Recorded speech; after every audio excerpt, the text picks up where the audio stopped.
और लक्ष्मण जी के पास चलते हैं एक ब्रेकिंग न्यूज़ के लिए। आज कैबिनेट से जो फैसला आने वाला है उस पर क्या होने वाला है उस पर बात करते हैं। लक्ष्मण जी, गुड आफ्टरनून। और फर्टिलाइज़र कंपनियों के लिए अच्छी खबर।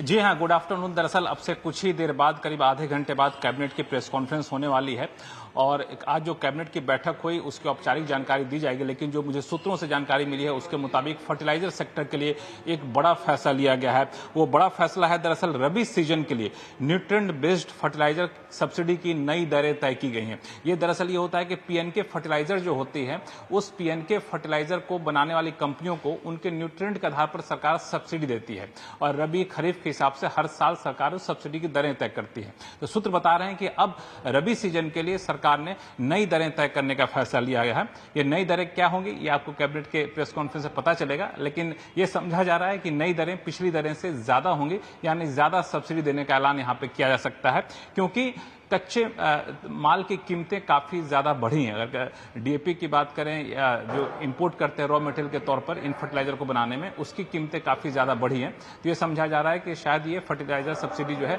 बढ़ती हुई यहाँ पर दिखे आपको। और ये जो नई दरें हैं 1 अक्टूबर 2024 से 31 मार्च 2025 तक लागू होंगी, यानी पूरे रबी सीजन के लागू होंगी। ये न्यूट्रिएंट बेस्ड सब्सिडी बनाने वाली फर्टिलाइजर कंपनियों के लिए बड़ी राहत की खबर है। और अभी जो है इसके तहत फॉस्फेरस की सब्सिडी दर फिलहाल 20 रुपये 82 पैसे प्रति केजी है। पोटाश की सब्सिडी दर 2 रुपये 38 पैसे प्रति केजी। सल्फर की 1 रुपये 89 पैसे पर केजी है इसकी सब्सिडी दर।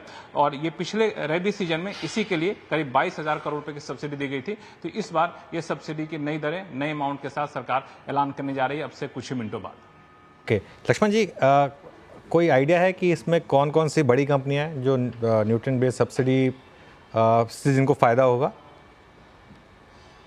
देखिए, जो सबसे बड़ी कंपनी जो मैं रिसर्च कर रहा था उसमें कोरोमंडल इंटरनेशनल है, जो सबसे ज्यादा पीएनके फर्टिलाइजर बनाने वाली कंपनियों में से एक शामिल है, कोरोमंडल इंटरनेशनल। इसके अलावा इफ्को है जो लिस्टेड कंपनी नहीं है, वो भी पीएनके फर्टिलाइजर बड़ी मात्रा में बनाती है। Chambal fertilizer and chemical limited, ये भी one of the largest private sector fertilizer producer है इंडिया में, जो पीएनके फर्टिलाइजर बनाती है। Rashtriya chemical and fertilizer limited RCF, ये भी एक बड़ी कंपनी है जो पीएनके फर्टिलाइजर बनाती है।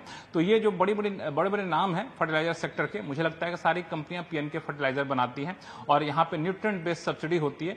और इन कंपनियों ने एक तरीके से अपने एसोसिएशन के जरिए ये मांग भी की थी कि अंतर्राष्ट्रीय कीमतें बढ़ रही हैं तो आप पीएनके फर्टिलाइजर में सब्सिडी की दरें बढ़ाइए। तो शायद उन मांग का असर कैबिनेट में दिख रहा है और आज कैबिनेट की बैठक में ये फैसला लिया गया है कि फर्टिलाइजर सब्सिडी की दरें बढ़ाई जाए एनबीएस के लिए। अब वो नई दरें क्या आपको कुछ ही देर पता चल जाएंगी।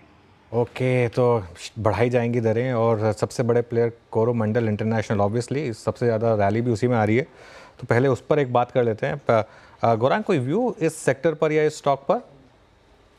कुछ भाई, दो नाम है यहाँ पर और एक नाम लक्ष्मण जी ने ऑलरेडी ले लिया है। कोरोमंडल इंटरनेशनल ये बुनियादी दर के आधार पर खरीदारी की सूची में है और चंबल फर्टिलाइजर, ये दो नाम हमें पसंद आते हैं। और मैं मानता हूँ कि शायद अभी जिस प्रकार से बातें लक्ष्मण जी भी कर रहे थे, आई थिंक एक बहुत बड़ा बेनिफिशियरी कोरोमंडल इंटरनेशनल हो सकता है। मानस, टेक्निकली देखिए, अगर पैटर्न की बात करें तो पैटर्न पॉजिटिव लगता है कोरोमंडल का, क्योंकि 50 डे मूविंग एवरेज पे 2 दिन पहले सपोर्ट लिया, फिर हमने कल रिकवरी देखी। हाई लेवल पे प्रॉफिट बुकिंग जरूर देखने को मिली थी, लेकिन आज के पैटर्न को देख के लग रहा है कि 20 डे मूविंग एवरेज पे स्टॉक ने सपोर्ट लिया है।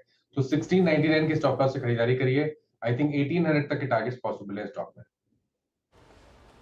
ओके, तो 1890 तक जा सकता है। एक अच्छा मोमेंटम देखने को मिल रहा है इस पर्टिकुलर काउंटर में। 1% के गेंस मैं देख रही थी। 5-6 प्रोडक्ट्स हैं जो प्राइमरीली एनपीके बेस्ड प्रोडक्ट्स हैं जो कोरोमंडल मैन्युफैक्चर करता है और इसीलिए उस स्टॉक में एक अच्छा खासा इजाफा भी देखने को मिला है। चलिए, तो ये